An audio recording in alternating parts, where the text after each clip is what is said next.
As terras que hoje formam a cidade de São João de Meriti eram conhecidas antigamente como Freguesia de Meriti. No início da década de 1940, a população do local não passava de 25 mil habitantes. Com a emancipação política e administrativa que aconteceu em 1947, o município se desenvolveu e atualmente é um dos núcleos mais densamente povoados do Brasil. A rodovia Presidente Dutra, que corta a cidade, coloca São João de Meriti em uma posição privilegiada de acesso aos dois principais centros econômicos do país, Rio de Janeiro e São Paulo. Meus convidados de hoje são o deputado Iranildo Campos, a advogada Denise Cordeiro e o aposentado Cláudio Vassimon. Queria agradecer muito a presença do senhor deputado, da senhora Denise, do senhor Cláudio. E antes da gente começar nosso bate-papo aqui, a gente vai pedir um minutinho para o senhor, a gente vai assistir um VTzinho da cidade com alguns dados básicos de São João de Meriti. São João de Meriti foi emancipada no dia 21 de agosto de 1947. Está localizada na Baixada Fluminense e faz parte da região metropolitana do Rio de Janeiro. O município, que é cortado pela Via Dutra, ocupa uma área de aproximadamente 35 quilômetros quadrados e tem a população estimada pelo IBGE em 460 mil habitantes. É conhecido como Formigueiro das Américas, por ter uma das maiores densidades demográficas do continente.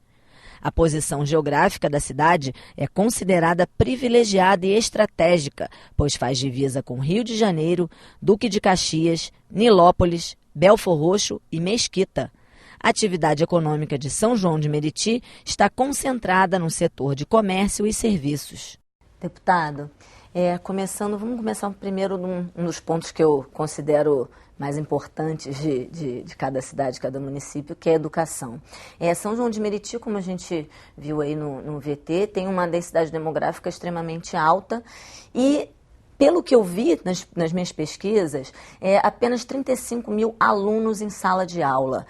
O que acontece lá, deputado? Tem pouca escola, ou os alunos vão buscar estudo nos municípios vizinhos? Eu queria que o senhor contextualizasse essa questão da educação e das escolas lá em São João de Meriti. Ô Malva, tudo bem? Obrigado pelo convite de vocês aqui na TV Alerj. Dizer para você, Malva, que eu não concordo em dizer que tem que construir mais escolas. O governo federal manda um recurso para a nossa cidade em cima do número de alunos matriculados. Quando existe isso, e hoje, na cidade nós temos problemas que as crianças não têm vaga, as famílias não conseguem vaga para os seus alunos. O que quer dizer isso? Não adianta construir escolas, tem que ampliar o número de salas para matricular essas crianças, porque o recurso federal, ele vem, já disse, vem em cima do número de alunos matriculados, então vem a merenda, vem o uniforme, vem o livro, vem o pagamento dos professores e recursos para ampliação e reforma de escola. Então não entendo, e a população também não entende, porque hoje nossa cidade vem passando por essas dificuldades.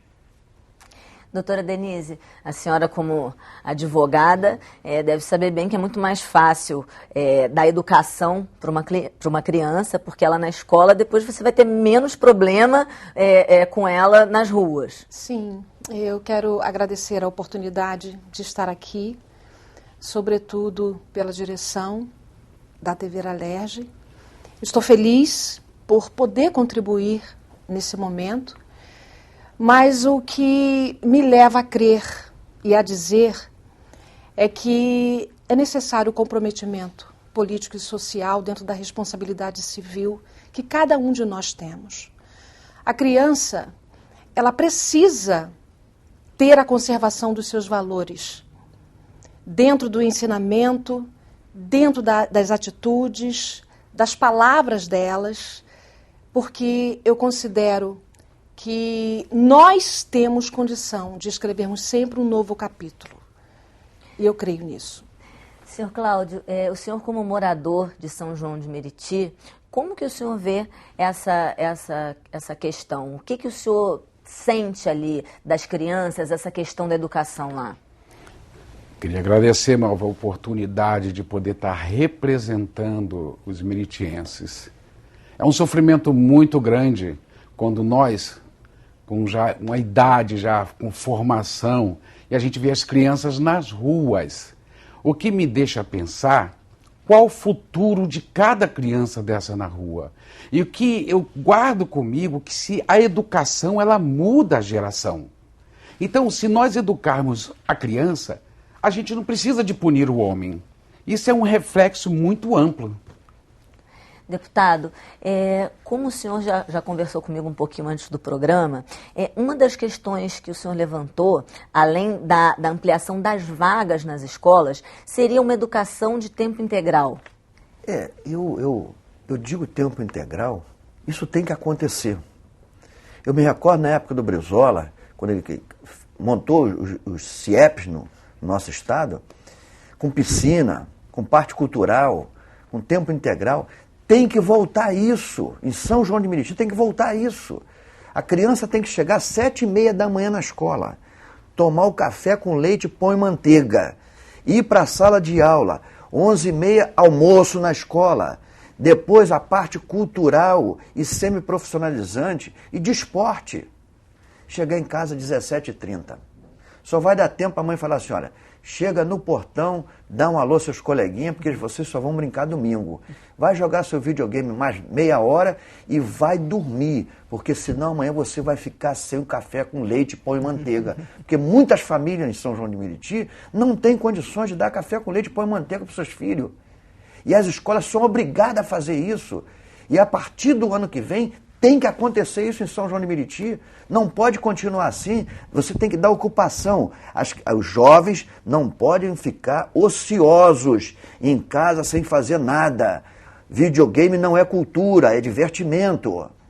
Então é preciso que as autoridades municipais fiquem atentas para isso. Tempo integral nas crianças.